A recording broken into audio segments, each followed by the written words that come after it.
Chapter 2. One City's Impossible Wilderness. As long as Prue could remember, every map she had ever seen of Portland and the surrounding countryside had been blotted with a large, dark green path in the center stretching like a growth of moss from the northwest corner to the southwest, and labeled with mysterious initials IW. She hadn't thought to ask about it until one night before Mac was born, when she was sitting with her parents in the living room. Her dad had brought home a new atlas, and they were lying in the recliner together, leafing through the pages and tracing their fingers over boundary lines and sounding out the exotic place names of far-flung countries. When they arrived at the map of Oregon, Prue pointed to the small, inset map of Portland on the page and asked the question that had always confounded her. "What's the IW?" "Nothing, honey," had been her father's reply.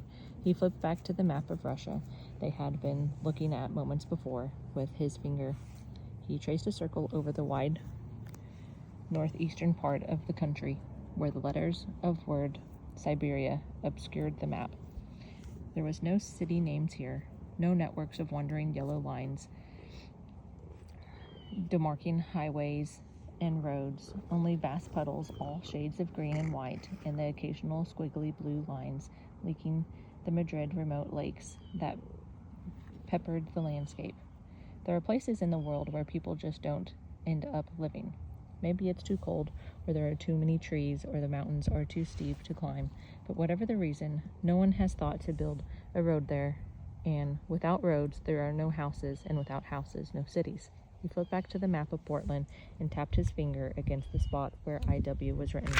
It stands for Impossible Wilderness, and that's just what it is. "Why doesn't anyone live there?" asked Prue. "All the reasons why no one lives in those parts of Russia. When the settlers first came to the area and started to build Portland, no one wanted to build their houses there. The forest was too deep and the hills were too steep, and since there were no houses there, no one thought to build a road, and without roads and houses the place just sort of stayed that way, empty of people. The place over time just became more overgrown and more inhospitable, and so," he said, "it was named the Impossible Wilderness, and everybody knew to steer clear." Her father dismissively wiped his hand across the map and brought it up to gently pinch Prue's chin between his thumb and finger. Bringing her face close to his, he said, "I don't ever want you to go in there." He playfully moved her head back and forth and smiled. "You hear me, kid?" Prue made a face and yanked her chin free. "Yeah, I hear you." They both looked back at the atlas, and Prue landed her head against her father's chest. "I'm serious," said her father. She could feel his chest tighten under her cheek. So Prue knew not to go near the impossible wilderness, and she only once bothered her parents with questions about it again, but she couldn't ignore it. While the downtown continued to sprout towering condominium buildings and newly minted terracotta outlet malls bloomed beside the highways in the suburbs, it baffled Prue that such an impressive swath of land should go unclaimed, untouched, and undeveloped, right on the edge of the city, and yet no adult ever seemed to comment on it or mention it in conversation. It seemed to not even exist in most people's minds. The only place that the impossible wilderness would crop up was among the kids at Prue's school, where she was a 7th grader. There was a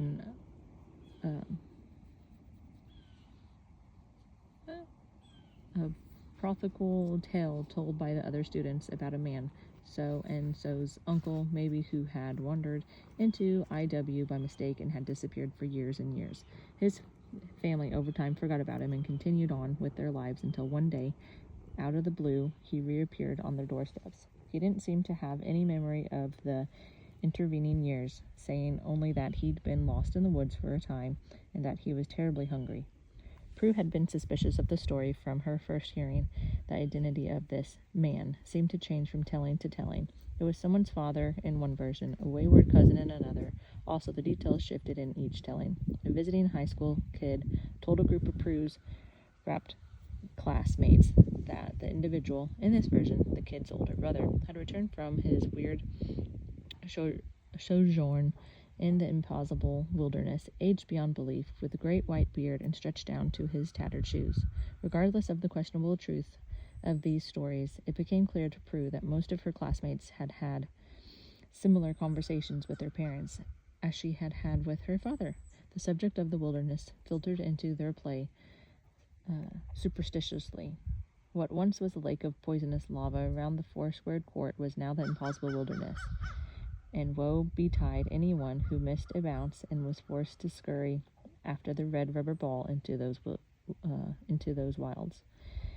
In games of tag, you were no longer tagged it, but rather designated the wild coyote of the IW, and it was your job to scamper around after your fleeing classmates, barking and growling. It was the specter of these coyotes that made Prue ask her parents a second time about the impossible wilderness.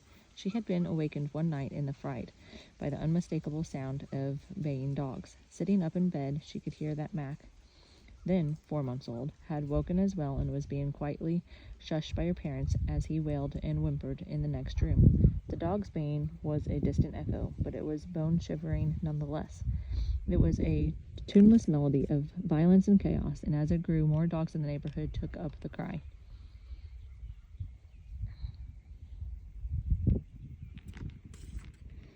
Prue noticed then that the distant barking was different from the barking of the neighborhood dogs. It was more shrill, more disordered and angry. She threw her blanket aside and walked into her parents' room. The scene was eerie.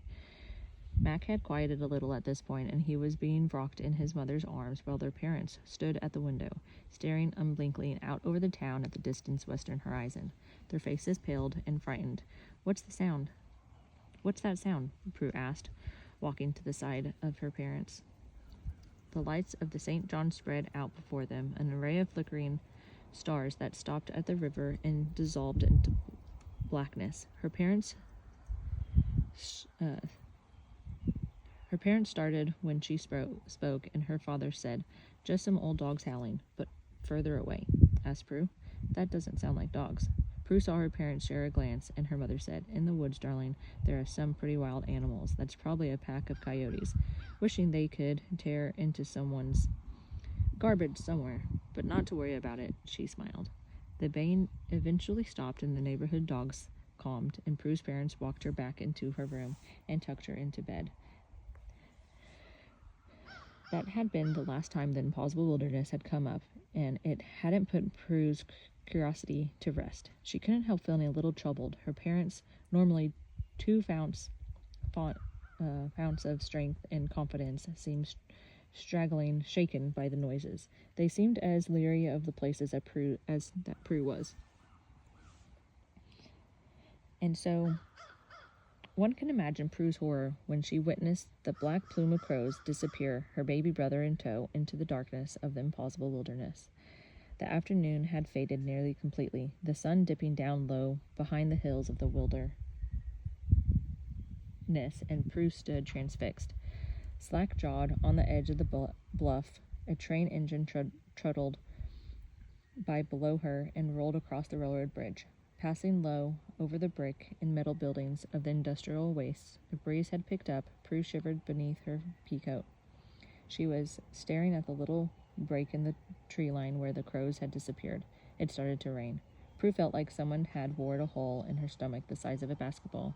Her brother was gone, literally, captured by birds and carried to a remote, untouchable wilderness, and who knew what they would do to him there? And it was all her fault. The light changed from deep blue to dark gray, and the streetlights slowly, one by one, began to click on. Night had fallen. Prue knew her vigil was hopeless. Mac would not be returning. Prue slowly turned her bike around and began walking it back to the street. How would she tell her parents? They would be devastated beyond belief. Prue would be punished. She'd be grounded for her staying out late on school nights, riding her bike around the neighborhood, but this punishment was certain to be like nothing she'd ever experienced. She'd lost Mac, her parents' only son, her brother. If a week of no television was the standard punishment for missing a couple curfews, she couldn't imagine what it was for losing baby brothers. She walked for several blocks in a trance. She found that she was choking back tears as, in her mind's eye, she witnessed anew the crow's disappearance into the woods. Get a grip, Prue, she said aloud, wiping tears from her cheeks. Think this through. She took a deep breath and began assembling her options in her mind, weighing each one's pros and cons. Going to the police was out. They'd undoubtedly think she was crazy. She didn't know what police did with crazy people who came into the station ranting about murders of crows and abducted 1-year-olds. But she had her suspicions. She'd been carried off in an armored van and thrown into some faraway Salem subterranean cell where she'd live out the rest of her days listening to the lamenting of her fellow inmates and trying hopelessly to convince the passing janitor that she was not crazy and that she was falsely imprisoned there. The thought of rushing home to tell her parents terrified her. Their hearts would be inevitably broken. They had waited so long for Mac to come along. She didn't know the whole story, but understood that they'd wanted to have a second child sooner, but it just hadn't come about. They had been so happy when they found out about Mac. They had positively beamed.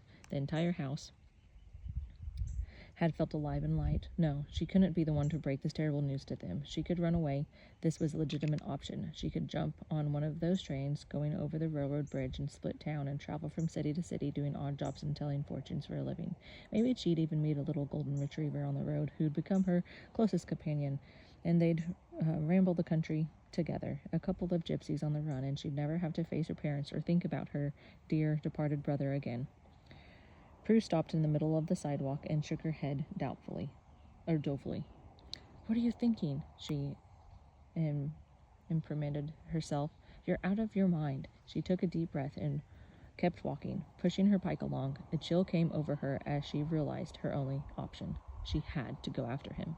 She had to go into the impossible wilderness and find him. It seemed like an insurmountable task, but she had no choice.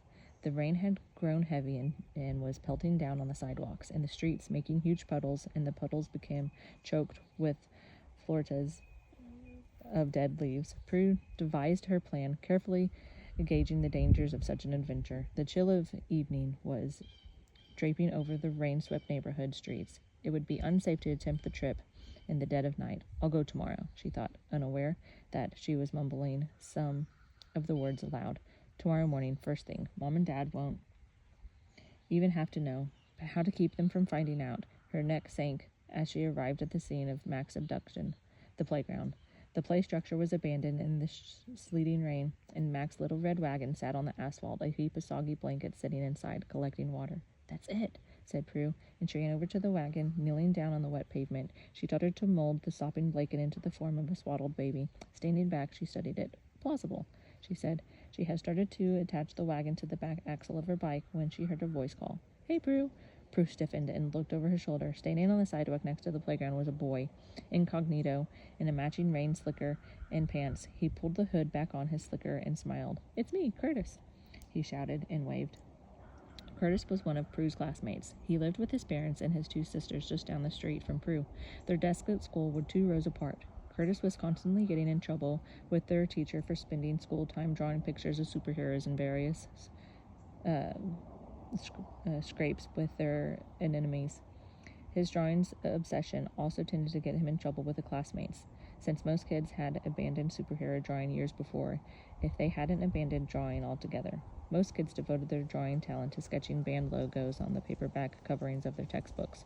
Prue was one of the only kids who'd transitioned away from her superhero and fairy tale inspired renderings to drawings of birds and plants. Her classmates looked askance at her, but at least they didn't bother her. Curtis, for clinging to his bygone art form, was shunned. Hey, Curtis, said Prue, as nonchalantly as possible. What are you doing? He put his hood back on. I was just out for a walk. I like walking in the rain, less people around. He took his glasses off and pulled a corner of his shirt from beneath his slicker to clean them.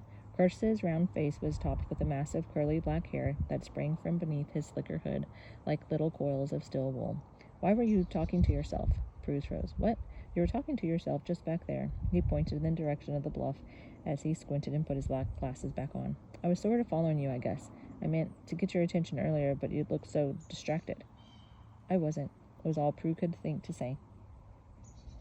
You were talking to yourself and walking and then stopping and shaking your head and doing all sorts of weird things, he said. And why were you standing on the bluff for so long, just staring into space? Prue got serious. She walked her bike over to Curtis and pointed a finger in his face. Listen to me, Curtis, she said, commanding, her most intimidating tone.